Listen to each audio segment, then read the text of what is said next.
أعوذ بالله من الشيطان الرجيم. بسم الله الرحمن الرحيم. ألف لام ميم ذلك الكتاب لا ريب فيه هدى للمتقين الذين يؤمنون بالغيب ويقيمون الصلاة ومما رزقناهم ينفقون والذين يؤمنون بما أنزل إليك وما أنزل من قبلك وبالآخرة هم يوقنون أولئك على هدى من ربهم وأولئك هم المفلحون. إن الذين كفروا سواء عليهم أنذرتهم أم تنذرهم لا يؤمنون.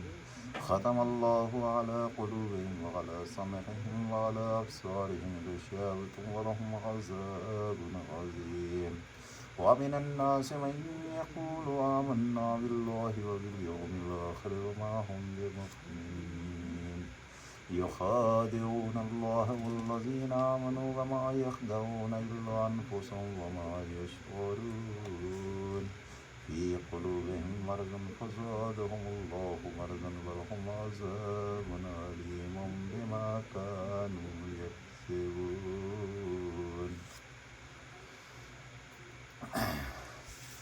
السلام علیکم.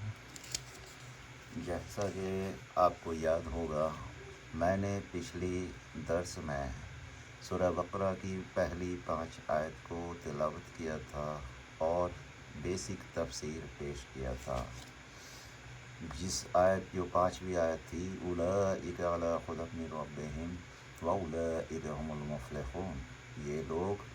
اپنے رب کی طرف سے ہدایت پر ہیں اور یہی لوگ فلاح اور نجات کو پانے والے ہیں.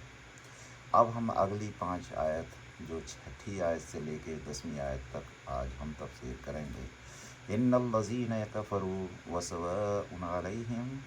اانذرتهم ام لم تنذرهم لا یؤمنون. ان الذین کفروا، یقیناً کافروں کو، وسواء علیہم، آپ کا ڈرانا، انذرتہم ام لم تنذرہم لا یؤمنون، آپ کا ڈرانا یا نہ ڈرانا برابر ہے، یہ لوگ ایمان نہ لائیں گے. اب اس کو اگر آپ سمجھیں کہ اللہ تعالیٰ کب اور کس سلسلے میں اس آیت کو اللہ نے نازل کیا، تو نبی کریم صلی اللہ علیہ وسلم کی شدید خواہش تھی کہ سب مسلمان ہو جائیں اور اسی حساب سے آپ صلی اللہ علیہ وسلم کوشش فرماتے. لیکن اللہ تعالیٰ نے فرمایا کہ ایمان ان کے نصیب میں ہی نہیں ہے، یہ وہ چند مخصوص لوگ ہیں جن کے دلوں پر اللہ نے مہر لگا رکھی ہے، ابو جہل اور ابو لہب وغیرہ. ورنہ آپ صلی اللہ علیہ وسلم کی دعوت و تبلیغ سے بے شمار لوگ مسلمان ہوئے، حتیٰ کہ بھرپور جزیرہ عرب اسلام کے سائے میں آ گیا. تو اسی وجہ سے اگلی آیت جو نازل ہوئی، ختم اللہ علی قلوبہم، اللہ تعالیٰ نے ان کے دلوں پر مہر لگا دیا، وعلی سمعہم، اور ان کے کانوں پر مہر لگا دی، وعلی ابصارہم، اور ان کی آنکھوں پر پردہ ہے، وعلی ابصارہم غشاوۃ ولہم عذاب عظیم، اور ان کے لیے بڑا دردناک عذاب ہے. اب یہ ان کے عدم ایمان کی وجہ بیان کی گئی ہیں، چونکہ کفر و معصیت کے مسلسل ارتکاب کی وجہ سے ان کے دلوں سے قبول حق کی استعداد ختم ہو چکی ہے. ان کے کان حق بات سننے کے لیے آمادہ نہیں، اور ان کی نگاہیں کائنات میں پھیلی ہوئی رب کی نشانیاں دیکھنے سے محروم ہیں. تو اب وہ ایمان کس طرح لا سکتے ہیں؟ بیسیکلی کہنا یہ ہے کہ اب آپ ان کو جتنا کچھ ایسے لوگ سماج میں ہوتے ہیں جن کو آپ جتنا بھی سمجھا لیں وہ سمجھنے کے لیے تیار ہی نہیں ہے، بالکل ہٹ درمی ٹائپ کے لوگ. تو انہی کے بارے میں یہ آیت نازل ہوئی ہے، ختم اللہ علی قلوبہم وعلی سمعہم وعلی ابصارہم غشاوۃ ولہم عذاب عظیم. کہ اللہ نے ان کے دلوں پر، ان کے کانوں پر مہر لگا دی اور ان کی آنکھوں پر پردہ ڈال رکھا ہے اور ان کے لیے بڑا دردناک عذاب تیار کر رکھا ہے۔ تو یہ جو ہے آیت کہ آپ اس کو سمجھیں کہ اللہ تعالیٰ کن لوگوں کے بارے میں یہ بات کہہ رہے ہیں۔ اگر آپ کی خواہش ہو یا آپ کسی کو چاہ رہے ہوں کہ یہ انسان ایمان لے آئے، یہ ضروری نہیں ہے، آپ کا کام ہے دعوت دینا، وہ ایمان لائیں یا نہ لائیں، یہ ان کی خواہش ہے۔ تو ایسے لوگ جو ہٹ دھرمی پر ہوتے ہیں، اللہ تعالیٰ نے ان کے لیے دردناک عذاب تیار کر رکھا ہے۔ وَمِنَ النَّاسِ مَن يَقُولُ آمَنَّا بِاللَّهِ وَبِالْيَوْمِ الْآخِرِ وَمَا هُم بِمُؤْمِنِينَ، اور بعض لوگ کہتے ہیں کہ ہم اللہ تعالیٰ پر اور قیامت کے دن پر ایمان رکھتے ہیں، لیکن در حقیقت وہ ایمان والے ہی نہیں ہیں۔ پھر آگے ہے آیت یخادعون اللہ، یہ آیت جو تھی 8ویں نمبر کہ وَمِنَ النَّاسِ مَن يَقُولُ آمَنَّا بِاللَّهِ وَبِالْيَوْمِ الْآخِرِ وَمَا هُم بِمُؤْمِنِينَ،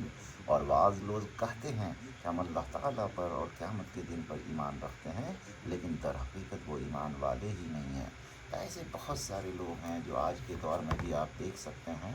جو کہ کہتے ہیں کہ ہم ایمان والے ہیں، لیکن حقیقت ایسا ہے کہ ایمان کا دور دور تک کوئی واسطہ اندر سے نہیں ہوتا ہے، صرف باہر سے نام کے بطور نام یا بطور دکھاوا باہر سے جو باہری ظاہری چیز ہے اس سے وہ دکھتے ہیں، لیکن دل کے اندر سے وہ کفر میں بالکل مبتلا ہوتے ہیں، ایمان سے دور دور تک کوئی واسطہ نہیں ہوتا ہے۔ یخادعون اللہ والذین آمنوا وما یخدعون الا انفسهم وما یشعرون، وہ اللہ تعالیٰ کو اور ایمان والوں کو دھوکہ دیتے ہیں، لیکن دراصل وہ خود اپنے آپ کو دھوکہ دے رہے ہیں مگر سمجھتے نہیں۔ تو جو لوگ بھی اللہ اور اس کے رسول اور ان کی امت کو یا جو دائی ہے ان کو دھوکہ دے رہے ہیں، ہاں ٹھیک ہے میں ایمان والا ہوں، تو دھوکہ دینے سے نہ ہمیں نقصان، نہ اللہ کو نقصان، نہ اللہ کے نبی کو نقصان، یہ نقصان صرف اور صرف انہیں کو ہو رہا ہے جو کہ دھوکہ دے رہے ہیں۔ اب اگلی 10ویں آیت یہ ہے فی قلوبہم مرض فزادہم اللہ مرضا، ان کے دلوں میں بیماری تھی اور اللہ تعالیٰ نے انہیں بیماری میں مزید بڑھا دیا۔ فزادہم اللہ مرضا ولہم عذاب علیم، اور ان کے جھوٹ کی وجہ ان کے لیے جو ولہم عذاب علیم بما کانوا یکذبون، اور ان کے جھوٹ کی وجہ سے ان کے لیے دردناک عذاب اللہ نے تیار کر رکھا ہے۔ تو یہاں پر آپ سمجھ سکتے ہیں کہ جو منافق ٹائپ کے لوگ ہوتے ہیں، جو کسی طریقے کی مکاری کرتے ہیں، یا مان لیا جائے گھر میں بیٹھے ہیں، باہر نماز بھی پڑھ رہے ہیں، روزہ بھی رکھ رہے ہیں، حج بھی کر رہے ہیں، زکوٰۃ بھی دے رہے ہیں، لیکن دوسروں کے حق کو بھی مار رہے ہیں، اللہ کے حکم کو تار تار کر رہے ہیں، کفر بھی کر رہے ہیں، شرک بھی کر رہے ہیں، سود بھی لے رہے ہیں، کبھی نماز پڑھا کبھی نہیں بھی پڑھ رہے ہیں، یا کہیں پر جو چیز بھی وہ اللہ کے حکم کے خلاف بھی بول دیا، یہ سارے کے سارے جو ہے وہ ہمیں ہمارے اوپر ظلم کی ضلالت ہے، اور اللہ تعالیٰ ایسے لوگوں پر بڑی عذاب